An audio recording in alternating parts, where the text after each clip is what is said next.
Bonsoir Nélos.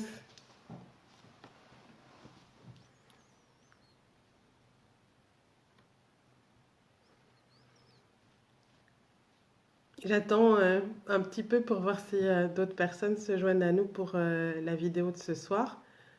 et, et je commencerai ensuite.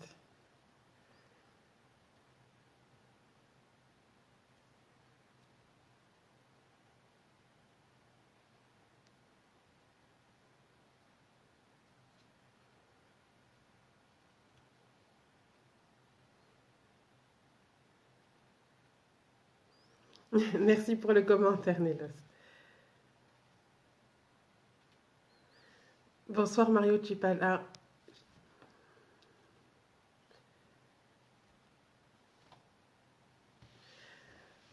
Ben, bonsoir à tous, je vais commencer la vidéo pour pas perdre de temps par rapport au time initial. Je vais continuer ce que dans la lignée des dernières vidéos, et notamment pour éclairer le contexte qui est sous-jacent derrière le programme Mayele Yamotema, le programme qui est fait dans le cadre de 3 tonnes de nourriture dans ton jardin. Donc, nous l'avons vu, il y a 2 vidéos que l'idée de développer les zones rurales va avec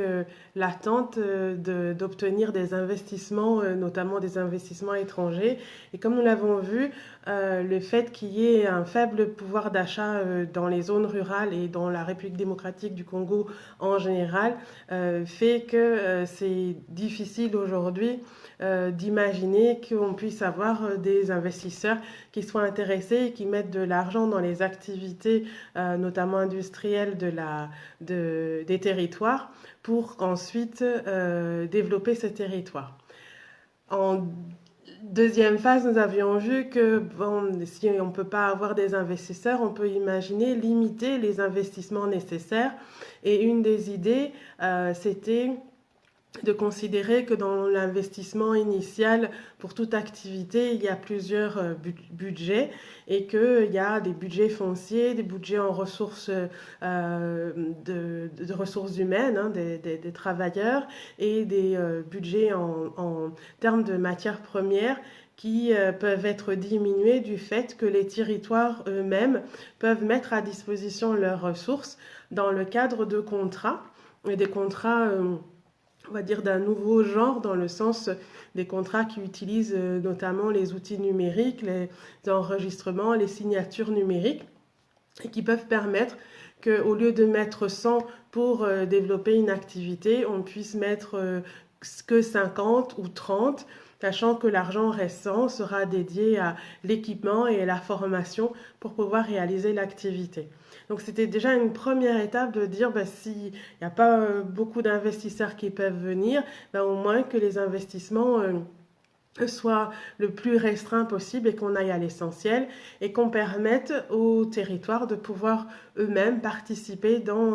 le développement de leur activité et de pouvoir récolter aussi une partie des fruits de l'activité. Alors, c'est pour ça que cette vidéo-là, je voudrais la consacrer au partage de la récolte. Alors, c'est assez évident, on va dire, dans un champ, tout le monde travaille dans le champ, tout le monde s'investit, puis à la fin, il y a la récolte et on la partage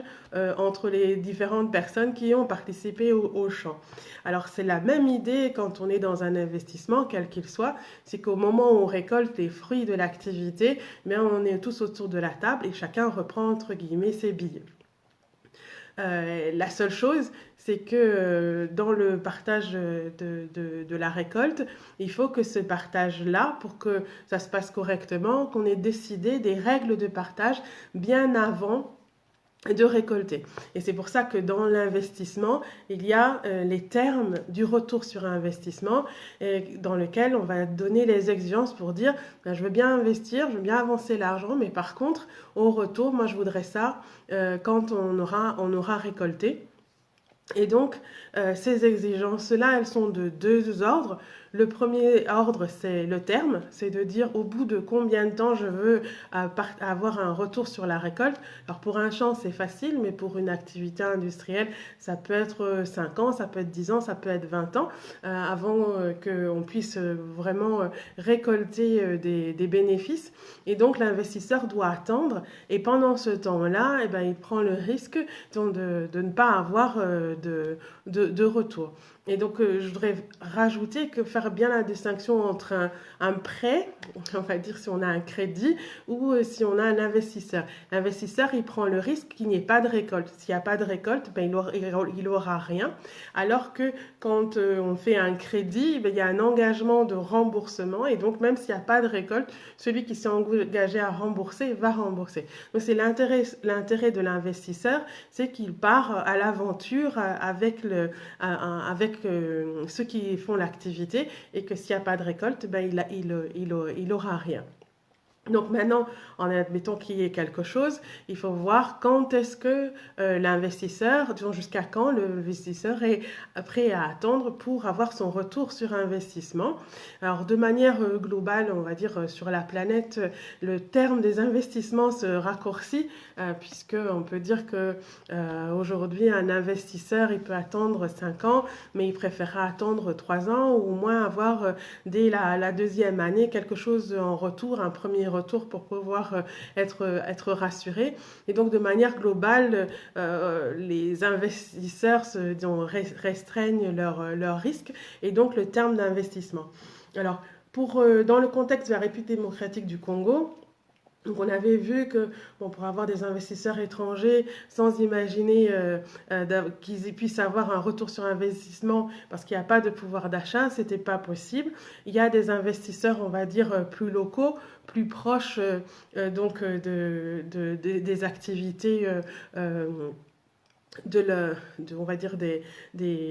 on va dire principalement du commerce, et donc ces personnes-là investissent effectivement, ils vont acheter un camion et ils vont avoir un retour sur investissement qui sera le bénéfice des ventes par exemple. Alors ce qu'il faut savoir, c'est que on est dans un contexte en République démocratique du Congo assez difficile, et donc le retour sur investissement, non seulement il va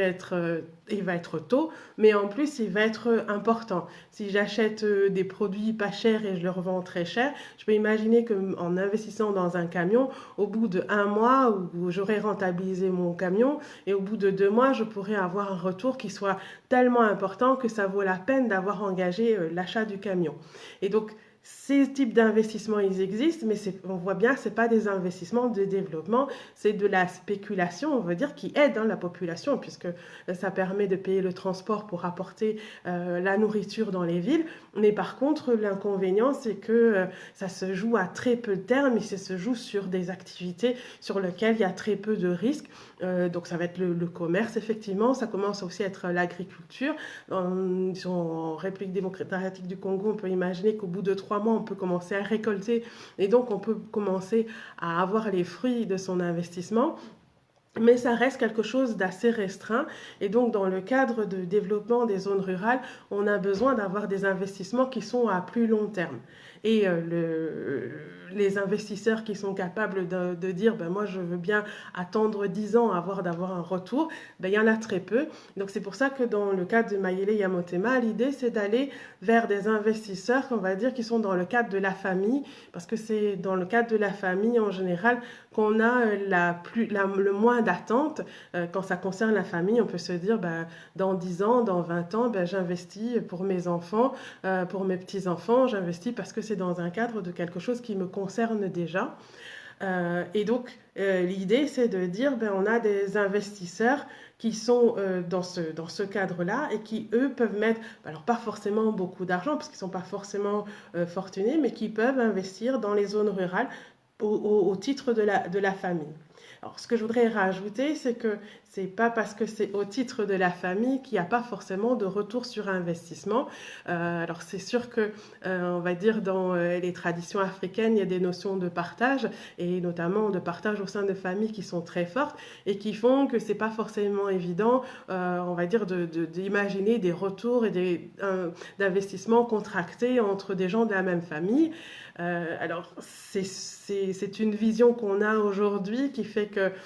bien des fois c'est plus facile d'aller contracter en dehors de la famille qu'avec la famille, mais il faut savoir, disons, quand on analyse les traditions, que au contraire les traditions étaient extrêmement codifiées et que les codes, les règles de partage et d'échange, eh bien c'était des vrais contrats sociaux qui étaient mis entre les différents membres de la communauté, et que ceux qui respectaient pas le contrat social initial, eh bien, ils étaient bannis ou mis en dehors de la communauté. Donc, au sein des familles, des communautés, des familles élargies, il est tout à fait possible d'avoir des contrats. On appelle ça des codes traditionnellement, mais on peut moderniser ces codes et les mettre sous forme d'un contrat, comme on avait dit la dernière fois, un contrat numérique, un contrat oral. Et surtout, on peut imaginer qu'on puisse adapter ces codes traditionnels à la situation géographique des familles. Parce que c'est très différent d'avoir un contrat avec des gens qui sont sur place, à quelques dizaines de kilomètres maximum, et d'avoir des contrats avec des personnes qui peuvent se trouver à des milliers de kilomètres et qui ne seront pas là forcément pour la récolte. C'est le cas d'un champ. Si on va investir en disant on envoie de l'argent pour des houes, pour de la formation, ceux qui seront sur place, ils vont pouvoir entre guillemets manger la récolte, donc ils vont pouvoir en bénéficier, mais celui qui aura à distance, qui aura mis au capital de l'activité de son argent, il aura rien en retour. Et donc c'est important de transformer ces codes traditionnels de façon à prendre en compte le contexte moderne des situations des familles pour que tout le monde puisse partager et avoir un retour sur investissement. Donc dans le cadre de la famille, effectivement, quand il y a une récolte et qu'on est loin, on ne peut pas forcément participer à la récolte, mais on peut imaginer que ce soit une contrepartie, par exemple, par l'attribution d'un endroit, d'un endroit où la famille pourra aller, un endroit où soi-même ou ses enfants pourront aller à terme. Donc ça peut être des choses qui, en fait, étaient faites par le passé, de ce que je comprends. On disait à telle personne, voilà, là, voilà un emplacement pour toi et ta famille. On peut très bien le faire aujourd'hui et de façon contractuelle, donc de façon orale, mais contractuelle dans le sens où tout le monde sait qu'il y a eu un engagement mutuel. Et donc je pense que pour certains, notamment des personnes qui peuvent se trouver en Europe, ça peut être très intéressant d'avoir ce droit, on va dire foncier, qui est partagé, parce que je vois bien le retour des personnes qui sont sur le terrain. L'idée, c'est que les personnes qui sont en Europe ont des avantages. Alors c'est effectivement vrai, puisque les salaires sont très importants comparé à ce qui se fait au pays, mais par contre, il y a beaucoup de dépenses, il y a beaucoup de charges, l'accès à la propriété est très très difficile, et puis quand on voit les personnes qui sont à la retraite aujourd'hui, des fois, c'est certaines personnes qui sont mises dans ce qu'on appelle des maisons de retraite, donc ce sont des homes dans lesquels la vie n'est pas forcément évidente. Donc le futur des personnes qui sont en dehors des communautés rurales, même ne serait-ce que dans les villes, n'est pas forcément un futur qui plaît à tout le monde, et peut-être pour certains, l'idée d'investir au village, de contribuer à avoir de la bonne nourriture, de l'eau potable, de l'électricité, fait qu'à terme, s'ils ont un endroit pour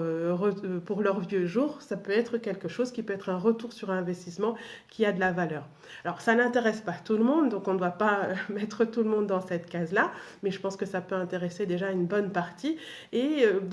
dans le cadre de 3 tonnes de nourriture dans ton jardin, on avait vu ce qu'on va appeler la création de valeur. Alors,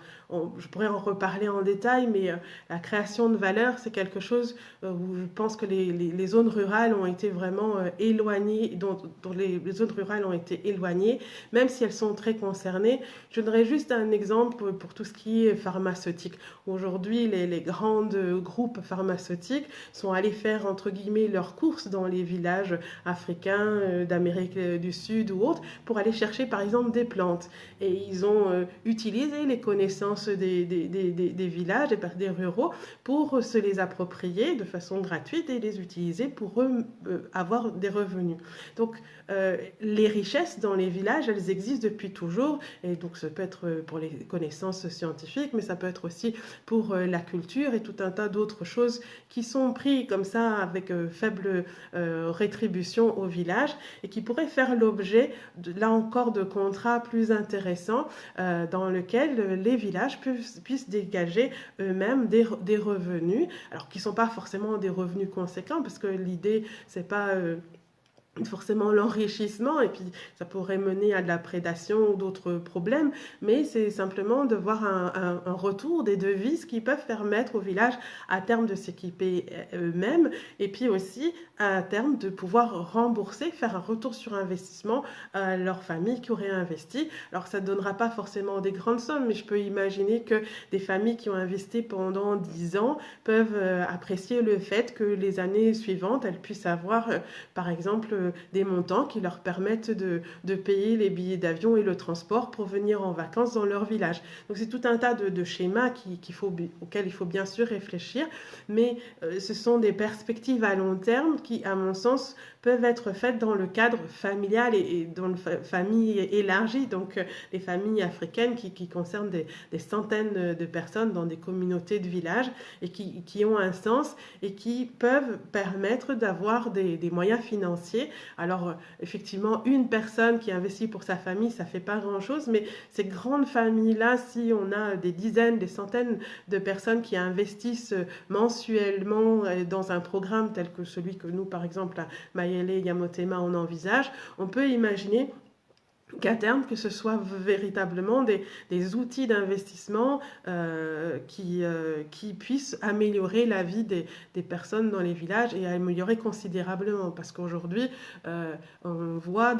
plutôt dans les villages une paupérisation du village, et puis on va avoir des investisseurs qui vont arriver temporairement, mais qui vont par exemple acheter un terrain. Alors pour un village, effectivement, l'achat d'un terrain, c'est une aubaine, mais il faut imaginer que le montant qui est donné à des personnes qui ne s'attendaient pas à avoir, qui n'ont pas fait de démarche de vente, et à qui tout d'un coup on va leur donner, je ne sais pas, 10 000, 100 000 dollars, peut être très perturbant pour l'organisation d'un village, parce que si même le responsable du village va dire non parce que ça ne lui correspond pas, on peut imaginer qu'il y ait des intermédiaires qui se mettent en parallèle et qui, eux, font des ventes anarchiques, et donc c'est ce système d'investissement et d'achat est, à mon sens, quelque chose qui ne fait que désorganiser les développements des zones rurales. Et donc c'est dans ce cadre d'un projet pilote du programme Mayele Yamotema qu'on essaye de voir comment on peut avoir des relations gagnantes à l'intérieur des familles pour permettre d'avoir des investissements, on va dire, de développement, c'est-à-dire de l'eau, des choses simples mais importantes pour les villages, à savoir bien manger, bien se nourrir, et puis avoir de l'énergie, produire, et imaginer que certains fassent de l'artisanat et même des productions industrielles, comme je le disais la dernière fois. L'ensemble des communautés humaines sont parties de rien pour construire ce qu'il y a eu aujourd'hui, donc c'est des centaines d'années d'organisation. Alors, c'était ce dont je voulais vous parler aujourd'hui, donc ce partage de la récolte qui, encore une fois, peut se faire avec des outils juridiques dont j'avais parlé la dernière fois, c'est-à-dire utiliser les signatures orales, c'est-à-dire qu'on fait des contrats dans lesquels on va voir tous les intervenants, que chacun va s'engager publiquement devant tout le monde, d'avoir des transactions qui soient visibles pour tout le monde, pour que chacun sache que telle personne et telle personne ont contracté selon tel accord. Ce sont des outils qui, mis à la disposition des villages, peuvent changer la donne et leur permettre d'avoir des relations gagnantes pour leur développement. Merci à Mwana Mpengi, merci à Nelly, merci pour votre soutien. Je suis disposée pour répondre à des questions s'il y en a. Je voulais juste parler de cet aspect de la récolte. euh, Parce que c'est important dans un contrat qu'on sache à quoi on s'engage et ce qu'il y a en retour. Et que bien souvent, dans les non-dits, dans ce qu'on ne dit pas au démarrage du contrat, il y a tous les problèmes à la fin qui surgissent. Et je pense que en République démocratique du Congo, on a des juristes et des très bons juristes. Pour moi, c'est pas un hasard, c'est que la société traditionnelle du Congo, ben, c'était une société très codifiée dans laquelle il y avait beaucoup de règles, il y avait beaucoup de réflexions. Et c'est cet héritage-là qui fait qu'aujourd'hui, le droit, même si c'est pas un droit congolais, mais c'est plutôt un droit européen qui est versé, on va dire, dans les institutions, c'est quand même cette logique de réflexion sur le partage, l'équité, la justice. Et c'est important que des nouveaux outils soient mis en place pour permettre de régler des problématiques qui sont, disons, qui intéressent tout le monde. Hein. C'est le droit foncier, c'est le partage des ressources, de la matière première, c'est le droit familial, ce genre de choses, qui aujourd'hui est, on va dire, un peu trop théorique pour pouvoir être vraiment utilisé par les populations. Alors comme on le voit souvent à 3 tonnes de nourriture dans ton jardin, ça implique aussi la langue, permettre ce que les gens dans les zones rurales puissent véritablement comprendre ce qu'il y a dans un contrat, ça semble essentiel. Et je crois qu'aussi la perspective de se concentrer, disons, de se projeter sur non pas 6 mois et vite se dépêcher de gagner de l'argent, mais se projeter sur 10 ans, de mettre en place des programmes, de se dire que progressivement on va améliorer ces conditions, ce sont des moyens qui, à mon sens, comment dire, sont vraiment nécessaires dans les zones rurales dans lesquelles ben aujourd'hui, de ce que je constate, il y a très peu de projections disons, à moyen terme et encore moins à long terme. Voilà. Et je vois qu'aujourd'hui, j'ai pas beaucoup de questions. Je vais attendre encore un petit peu. Et puis, je terminerai.